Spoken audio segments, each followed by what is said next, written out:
What's happening, world? Welcome everyone everywhere at Soldier to Veteran with myself, Jules Julien. I'm a veteran. I was a soldier for 8 years in the British Army, done 2 tours of Afghanistan, became a veteran about 5 years ago. This journey has been up and down, smiles and frowns, and I think I speak for a lot of soldiers and veterans when I say that. The reason why I'm doing this is because I want to help shed light onto the psychology and the mentality for soldiers and veterans, for them to understand it a bit more and explain. Also, give them a place where we can share experiences and interact. So if you are watching, guys and girls, give us a thumbs up, give us a like, put a comment below, let me know where you're from, let me know how you heard about us, and also tag a friend as well, invite them to the party. Quick recap, guys and girls. Actually, no, before I even do the recap, right, I just want to say a huge thank you to everyone who is supporting the GoFundMe campaign right now. I launched a GoFundMe campaign about 2 weeks ago to help support my 10 Pillars of Fulfillment book that I put together to help mental health, basically, to help everyone with increase their levels of happiness and fulfillment in life. That came from a personal thing.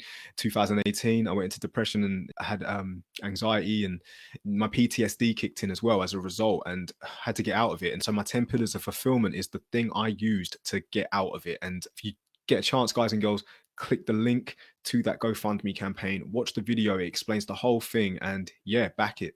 Please support it. I'll be so grateful. Let's get back to Soldier to Veteran. A quick recap to last week's. What did we talk about last week? We talked about hero, exposure, and superiority. If you haven't done so already, guys and girls, watch the video from last week covering a lot of the psychology behind being a soldier and being a veteran and what those 3 things embody. It's really interesting. I've got a lot of feedback from that. You'll be very surprised at how many people are thinking the same as you right now. Like, I get messages all the time. And what I've done this week is I've actually asked a question to the people that message me privately. The question I asked is, what was the best parts about being at war in Afghanistan and the worst parts? You know what? We're all different. We've all got different perspectives. We all obviously done what we did for one reason or another. And I'm going to share with you tonight replies that I've had. It's incredible because I get it. I thought the same way, as similar ways. I think, you know what? We all kind of think the same way. Probably that's how we were. That's how they probably, made us think. I'll go into another video about that. That's on the next Soldier to Veteran. I'll talk about how we all thought the same, how they manufactured us to think the same. However, on this one, I'm going to share with you some of the responses. So I asked that question, and one of the responses I got was, for me, at the time, I thought it was for a good cause. I did it for me because I wanted to be part of it. It also felt right to try and bring some justice to terrorism. Really, it wasn't our fight. Very political. The best part was the routine, the interaction with the locals and the ANA. That's the Afghan National Army. It was a different world. I loved the fighting patrols and the contacts we had. It made joining the infantry all worth it. The worst part was the loss of limb, life, and ground. It seemed like all the bloodshed was for nothing once we left. I had a fucking awesome time and have no regrets. Yeah, let's just analyze that a little bit. So from the start, for me at the time, I thought it was for a good cause. Yeah, genuinely did. When the planes went into the Twin Towers, I mean, who else got rallied up? Who else believed that we're under threat here? Who else wanted to go and act on the war on terror? That's what he said. It felt right to try and bring some justice to terrorism. It's a thing. And don't get me wrong, there are terrorists out there, bullies out there that take advantage of vulnerable people out there. They're not as established as we are. Like he said, it's a whole different world. And working alongside the ANA, the Afghan National Army, they were great guys. They really were. They were crazy, actually. Some of them were absolutely mental. And, to be fair, I don't blame them. They probably never seen outside of Afghanistan, and therefore probably seen it on the internet, but don't really know what it is in Western world. And they're crazy. He said, I loved the fighting patrols and the contacts we have. It made joining the infantry all worth it. You know what? I get that. I get that, wholeheartedly understand that. Big ships aren't meant to sit in the harbor. It's what you're made for. It's what you're built for. I mean, why would you get trained up on all the different weapon systems and the tactics and the warfare? Why would you know everything you know? Why would you become that elite and then not put it to use? Big ships aren't meant to sit in the harbor. And I think that's what you meant when you messaged me that. The worst part, loss of limb, life, and ground. It seemed like all the bloodshed was for nothing once we were done and left. Yeah, being a mature adult, I think I get what you mean. It's like, did it change anything? Did it really change anything? Us being there, the whole campaign, it was years. It's a very, very difficult one to answer. I don't have all the answers. I'm just literally sharing what you said there. And I kind of agree as well. Sometimes I do look back. I've sat there and thought about it for a long time thinking, oh my God, why did all that happen? Shoulda, coulda, wouldas, and that there, dwelling too long, that can spark, the PTSD, can spark all the negativity. So just a little bit of word of advice to all my soldiers and veterans out there and family members of soldiers and veterans and anybody out there. I mean, ask the questions, try and draw it out of them gradually, help them process it, but too much at once and, it's going to fall under. So just be careful on that. So yeah, that was the feedback from one of the guys. Another one. So I asked the question and he said, yo, for me, the best part was just experiencing some rare shit. And you only have one responsibility in Afghan, to soldier.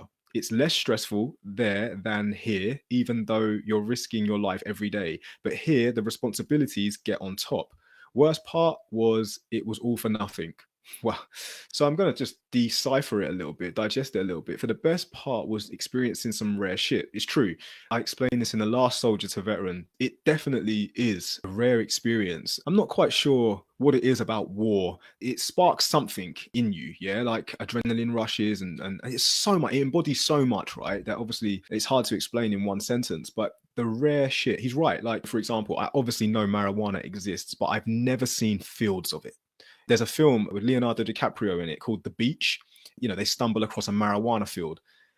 Same principle. We went out on patrol. One of the shocks is the marijuana fields. You think, flipping hell, that's a lot of weed. I'd never seen it before. And it is a rare sight to see, fields of the stuff. Now, I've never been to countries that have that. And if you have been exposed to that, you'll know what I mean. And that's just a rare thing to see. Obviously, there's other things as well that you're not really exposed to in normal life.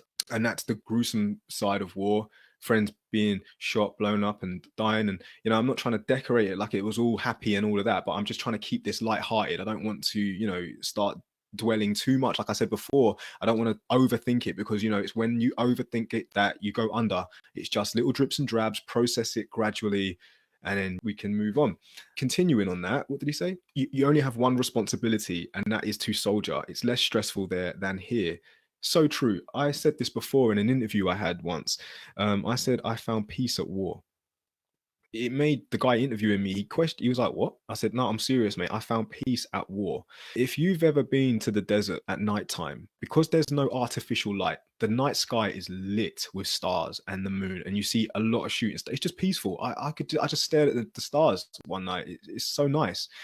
If anyone is watching and you've been there and you've seen this, comment, let me know you witnessed that as well. And sometimes even in the daytime, you're on a patrol, you're always ready to react, but sometimes you don't really get into a firefight. And then obviously over a few days, you might start itching that you want something to do. But sometimes there's moments when you just think, if this wasn't such a hostile environment, this could actually be a paradise. Plus, me personally, just saying that, I think going back to what he was saying, the responsibilities of life don't exist over there. You don't worry about bills. You don't worry about taking your car to the mechanics. You don't overthink life too much. Simplicity is a nice word to describe what it's like at war in Afghanistan. Simplicity.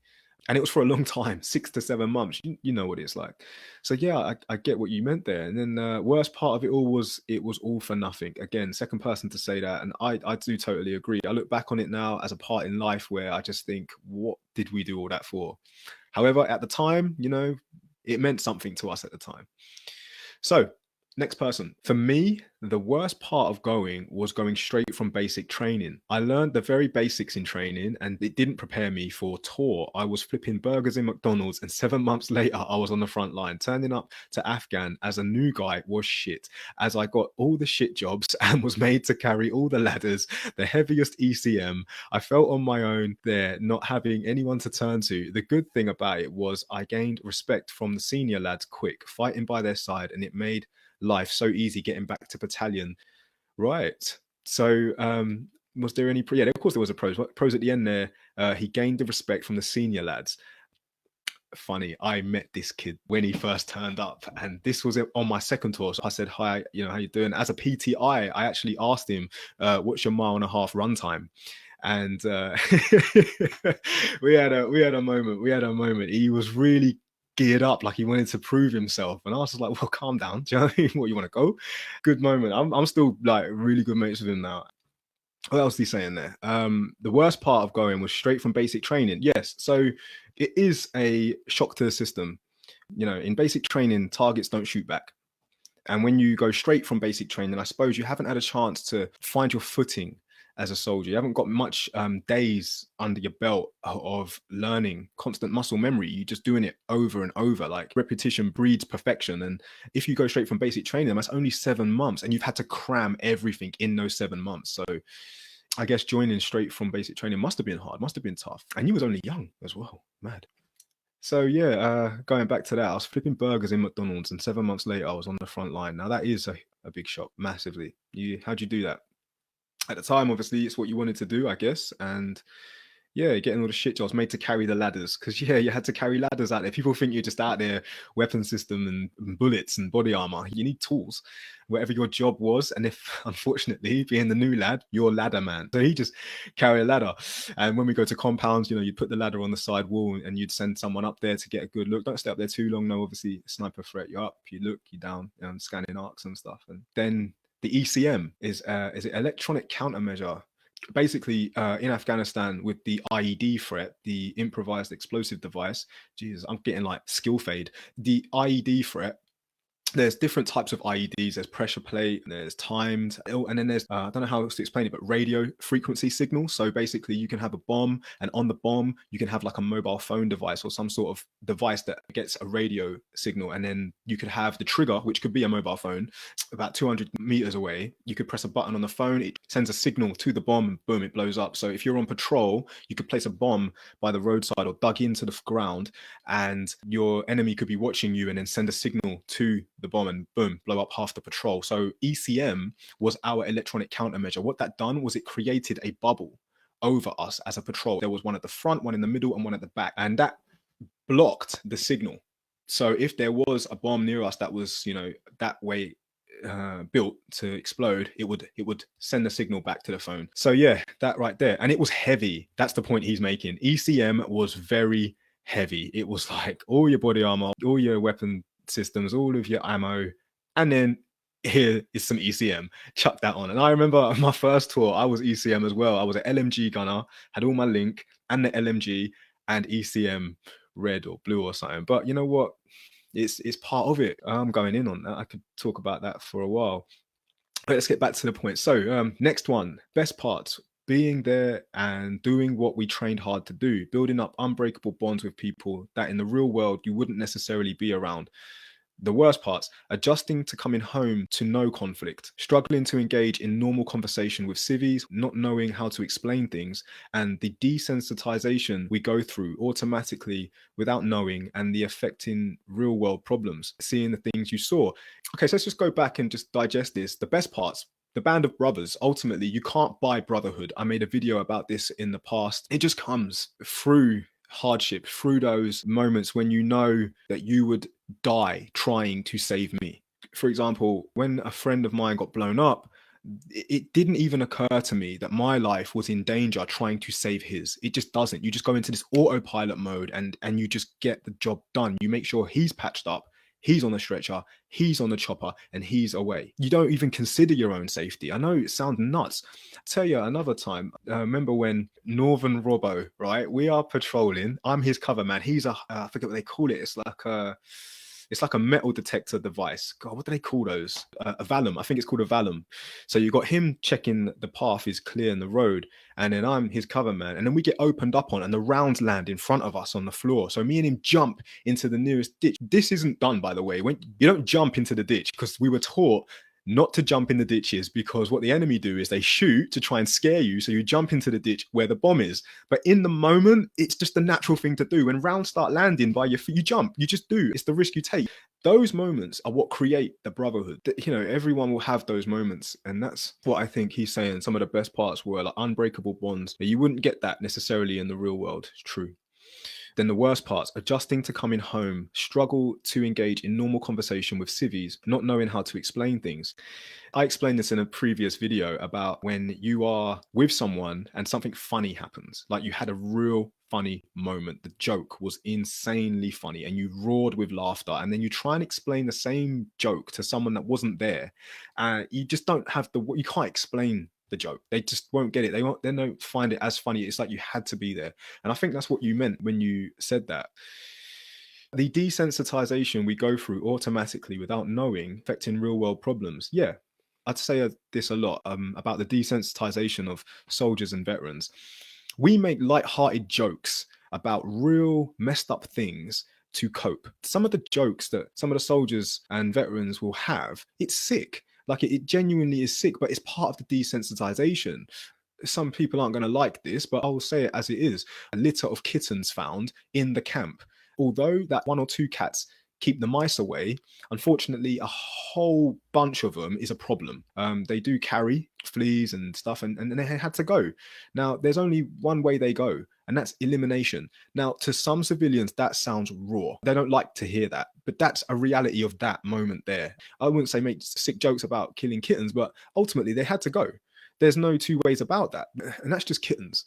It's not okay to kill kittens when you expect us to go and kill the enemy. Don't overthink it too much, but we are expected to do a job. We are expected to do it very well, very efficiently, but we must be resilient mentally. And you're right, that desensitization is a must. It is a must, and it happens. It's a process that we go through training and then through the realities. It has to happen.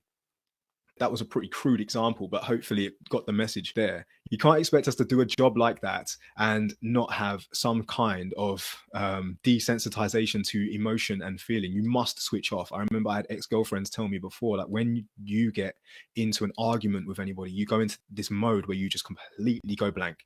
I don't know if other soldiers are like that, but I call it stoic. You go into a stoicism mind. Yeah, the desensitization is a real thing. So when we come back to normal life, people expect and need a human reaction and a human response. That, not saying that soldiers are inhuman, I'm just saying you've got to understand, but ultimately that is that. Okay, I had one more as well. Here we go. So I asked the question again, and here's the response. The best part for me was the weight of normal life being taken off my shoulders. I said my goodbyes before I left, and when we was out there, I didn't worry about paying bills or having to find something to do every day. It was living at its purest form. Every day is just survival. Worst parts, the green zone. The green zone is one sweaty son of a bitch. For me as well, it was the first time meeting the company, so I had to prove myself to them. It meant every stag, duty, patrol. It was a graft to gain their trust. Right, this guy had obviously just come out of training as well. Let's talk about what he just said there, okay? So the best part was the weight of normal life being taken off his shoulders. Back to what another one said, like, it's so true. When you're out there, you don't think about electricity bill. You don't think about, oh, my MOT's due. You don't think about getting to work on time. You don't even think about putting food on the table. Everything's sort of in place. You just, like you said, the very purest form of survival. You're just existing. You're just not really having to worry about it. And it is a huge weight relief. Like, we live in a very pressured time. There's so much going on, so much distraction. It's so busy. You go somewhere like that, the weight's lifted. Probably why the people out there, like the locals, are probably so happy. The green zone is one sweaty son of a bitch. Yeah, it was the green zone. And then for me as well, the first time meeting the company, so I had to prove myself. So yeah, you just come straight out of training and joining your company, yeah, and joining your platoon and your section. Yeah, you do have to kind of prove yourself. So yeah, it meant doing the stag duties, patrolling, cleaning jobs and all that awesome stuff. Guys and girls, I really thank you very much for everything you do for this Jules Julien world. And this is the soldier to veteran side of things. Next week, I already said I'm going to talk about desensitization. Thank you to all of the listeners that tune in and, are there to, answer those questions. I really, really appreciate it. If you do feel like you want to comment, please do drop a comment. Let me know how you're feeling, how you're thinking. If you want to message me privately, feel free. That's all good. That's what it's here for. Like I always say, bit by bit, process what's going on in here, okay? And help me help you. Go on the GoFundMe link, click it, donate the money to get yourself one of the 10 pillars of fulfillment books. This thing, I promise you, is going to help you so much through life. I think that's all I've got time for you tonight, guys and girls. I really appreciate you tuning in. So I'll wrap it up. Everybody everywhere, have a great week ahead. Jules Julien, peace and love.